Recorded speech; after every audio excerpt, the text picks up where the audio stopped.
Hi hello नमस्कार मंडळी, मी प्रीती कोळपे स्वागत करते आजच्या नवीन एका ब्लॉगमध्ये। तर आज आहे संकष्टी चतुर्थी। तर सर्वांना संकष्टी चतुर्थीच्या हार्दिक शुभेच्छा। आज मी संकष्टी चतुर्थीनिमित्त गोडाचा पदार्थ बनवणार आहे नैवेद्य म्हणून, आणि ती बनवणार आहे तांदळाची खीर। तर कशी वाटते तांदळाची खीरची रेसिपी हे कमेंट करून नक्कीच कळवा। चॅनलला सबस्क्राईब केले नसेल तर लवकरात लवकर चॅनलला जाऊन सबस्क्राईब करा, लाईक शेअर आणि कमेंट करायला विसरू नका, असेच सपोर्ट करा। चला तर मग रेसिपीला सुरुवात करूया। इथे खीर बनवण्यासाठी मी इथे बासमती तांदूळ थोडेसे तव्यावर भाजून घेतलेले आहे। नंतर ड्रायफ्रूट्स घेतलेले आहे सर्व, हे चारोळी, मनुके, बदाम, काजू।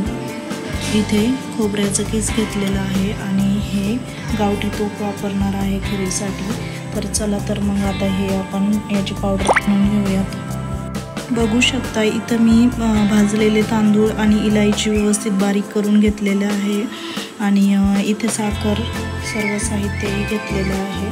आता चला आपण खीर बनवायला सुरुवात करूयात। आता मी गॅसवर एक पातेलं तापत ठेवलेलं आहे। आता त्यात आपण थोडंसं तूप टाकून घेऊयात।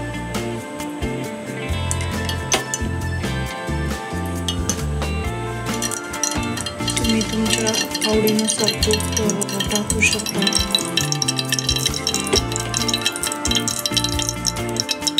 4 चमचे टाकून घेतलेला आहे तूप। आता त्यामध्ये सर्व ड्रायफ्रूट व्यवस्थित असे भाजून घ्यायचे।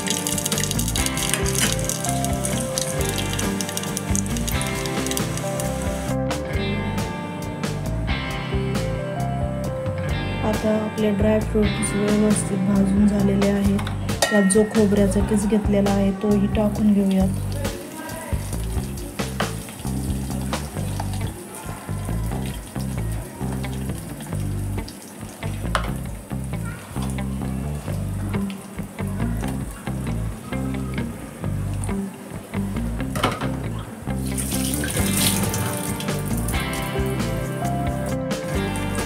व्यवस्थित परतून झालेले आहे आपले ड्रायफ्रूट।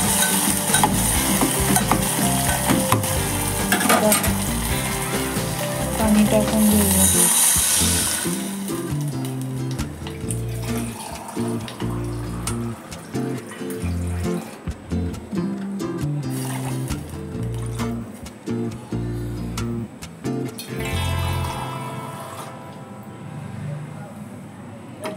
अडीच ग्लास पाणी टाकून घेतलेलं आहे।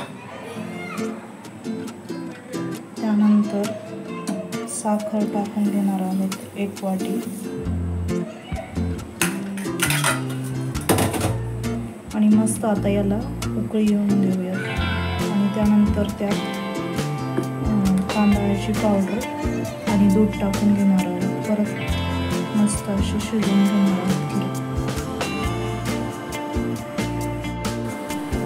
मस्त उकळी आलेली आहे आपल्या याला। त्यात जी तांदळाची पावडर बनवली ती टाकून घेऊयात।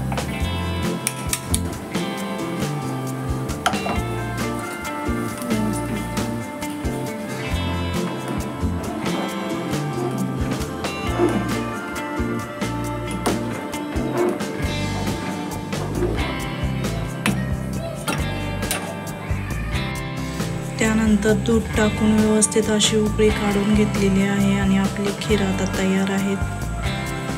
तर कशी वाटली खीरीची रेसिपी हे कमेंट करून नक्कीच कळवा।